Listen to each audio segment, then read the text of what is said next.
छितेन तपाईहरुलाई स्वागत गर्छु छितेन डुक्पा रेसिपीमा। अनि आज चाहिँ म यो टिबेटन थेन्तुकको रेसिपी शेयर गर्न गइरहेको छु। मलाई आशा छ तपाईहरुलाई अवश्य नै यो रेसिपी पनि मन पर्छ होला भनेर। रेसिपी मन परे साथै फ्यामिलीहरुसँग शेयर गरेर भिडियोलाई लाइक गर्नु चाहिँ नबिर्सिदिनुस् है। यो थेन्तुक चाहिँ ह्यान्डपुल नुडल्स पनि भन्छ अथवा हामीले हातले तानेर बनाएको नुडल्स पनि बुझ्न सक्छौं है। एकदमै सजिलो छ, अवश्य नै घरमा एकपल्ट ट्राई गर्नु होला, तपाईहरुलाई मन पर्ने छ। र आजको यो रेसिपी सुरु गर्छु है त। यो रेसिपी बनाउनको लागि मैले यहाँ मेजरिङ कपबाट 1.5 कप मैदा लिएको छु। तपाईहरुले कुनै पनि चीजले मेजर गर्न सक्नुहुनेछ। र त्यसमा मैले यहाँ थोरै स्वाद अनुसार नुन पनि राख्दै छु। र अब यो नुन र मैदालाई राम्रोसँगले हात लगाएर मिक्स गर्ने। अब यो मैदामा थोरै थोरै पानी राखेर नरम डो रेडी गर्ने। डो रेडी गर्दाखेरि धेरै पानी हालेर गिल्लो पनि बनाउनु हुँदैन र थोरै पानी राखेर कडा पनि बनाउनु हुँदैन। ठिक्कैको मेजर गरेर तपाईहरुले नरम डो रेडी गर्ने। र यो डो रेडी भइसकेपछि धेरै बेरसम्म खेलाइ पनि रहनु हुँदैन। यसलाई कभर गरेर साइडमा राखिदिने। डोलाई तपाईहरुले आधी घण्टा कभर गरेर राख्नुभयो भने एकदमै परफेक्ट हुनेछ। ल हेर्नुस् त, डो एकदमै नरम पहिलाको भन्दा भएको छ। अब चाहिँ यसलाई निकालेर तपाईहरुले धेरै बेरसम्म खेलाइरहनु पर्ने हुन्छ। खेलाउनुको मतलब तपाईहरुले मुस्नु पर्ने हुन्छ। र यो मुस्दाखेरि चाहिँ एकदमै राम्रोसँगले यो भित्रको भाग पनि एकदमै नरम र चिल्लो हुने गरेर तपाईहरुले मुस्नु पर्छ। ल हेर्नुस् त, यस्तो बनाउन पर्छ। र अब यसलाई मैले सिधै बेल्नपट्टि लागे र यसलाई बेल्दाखेरि धेरै पातुलो चाहिँ नबेल्नु होला।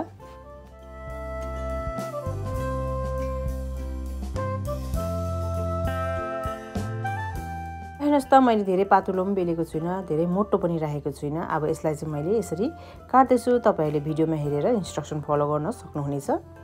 काटिसकेपछि मैले यहाँ एउटा प्लेटमा 2 टेबलस्पुन तेल राख्दैछु।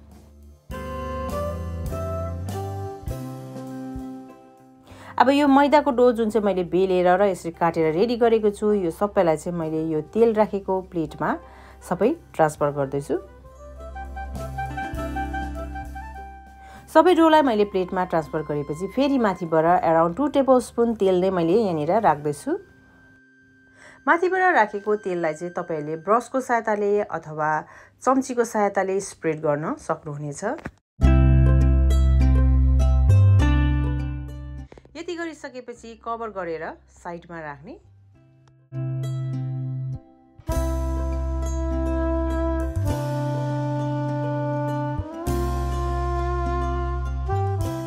डोलाई साइडमा राखेर अब एउटा तातो कराईमा यहाँ 3 टेबलस्पुन तेल मैले यहाँ तताउँदैछु।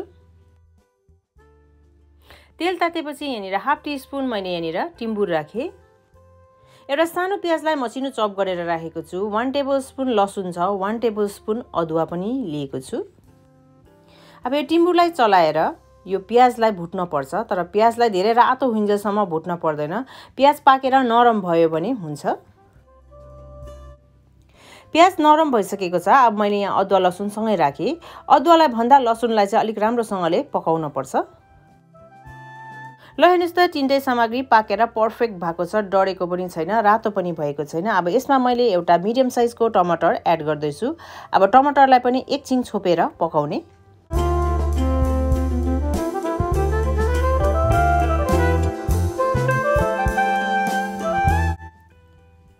1 देखि 2 मिनट तपाईहरुले मिडियम हिटमा टमाटरलाई पकाउनु भयो भने टमाटर एकदमै राम्रोसँगले पाकेको हुनेछ। ल हेर्नुस् त, यहाँ राम्रोसँगले पाकिसकेको छ। अब यसमा मैले सानो बोलको 1 बोल किमा एड गर्दैछु। तपाईहरुले कुनै पनि किमा लिन सक्नुहुन्छ, तपाईहरुको फेभरेट। यहाँ मैले चाहिँ पर्कको किमा लिएको छु। किमा सँगसँगै मैले यहाँ स्वाद अनुसार नुन पनि राखिहाले।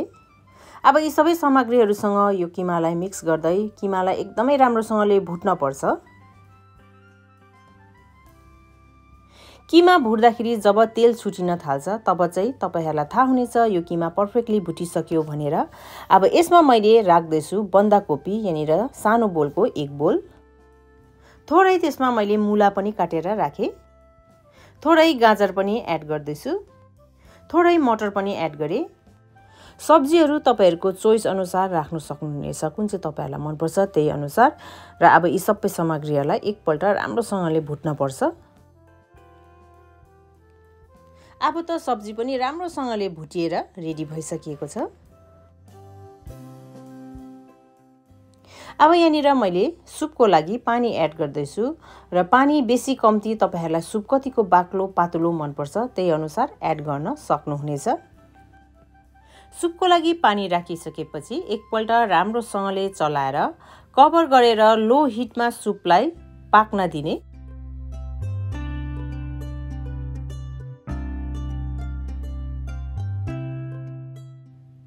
ग्यासमा सुप बोइल हुनको लागि छोडेपछि अब म यहाँनिर थेन्तुक बनाउन पट्टि लाग्दैछु।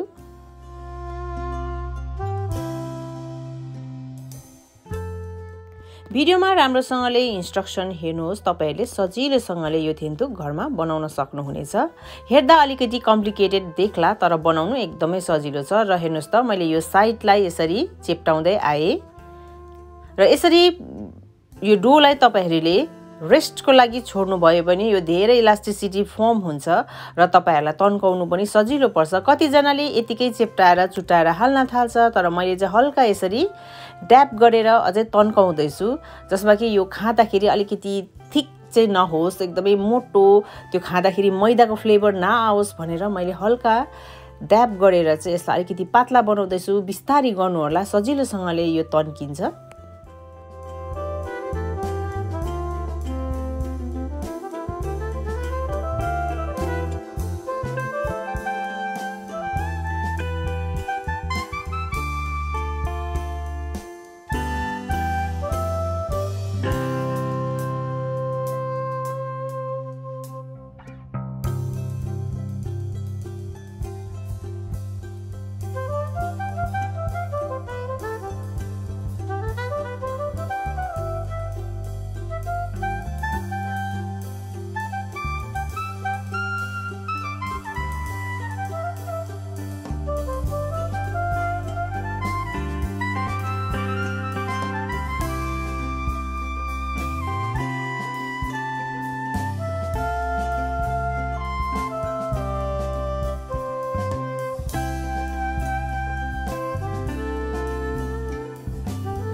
यहाँनिर जति पनि प्लेटमा भएको डोहरू सबैलाई मैले यसरी तन्काएर रेडी गरेको छु।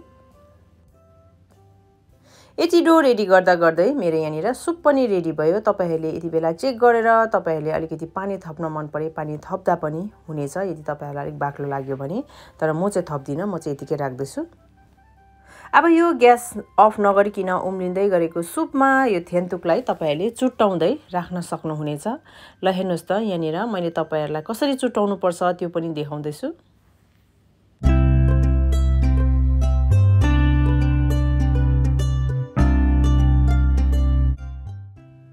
अब यी सबै थेन्तुकहरू तपाईहरुले सुपमा हालिसकेपछि एकपल्ट राम्रोसँगले सुपसँग थेन्तुकलाई मिक्स गरिदिने र यो मिक्स गरिसकेपछि तपाईहरुले हाई हिटमा 5 मिनेट उमाल्नु भयो भने थेन्तुक पाकेर रेडी हुनेछ।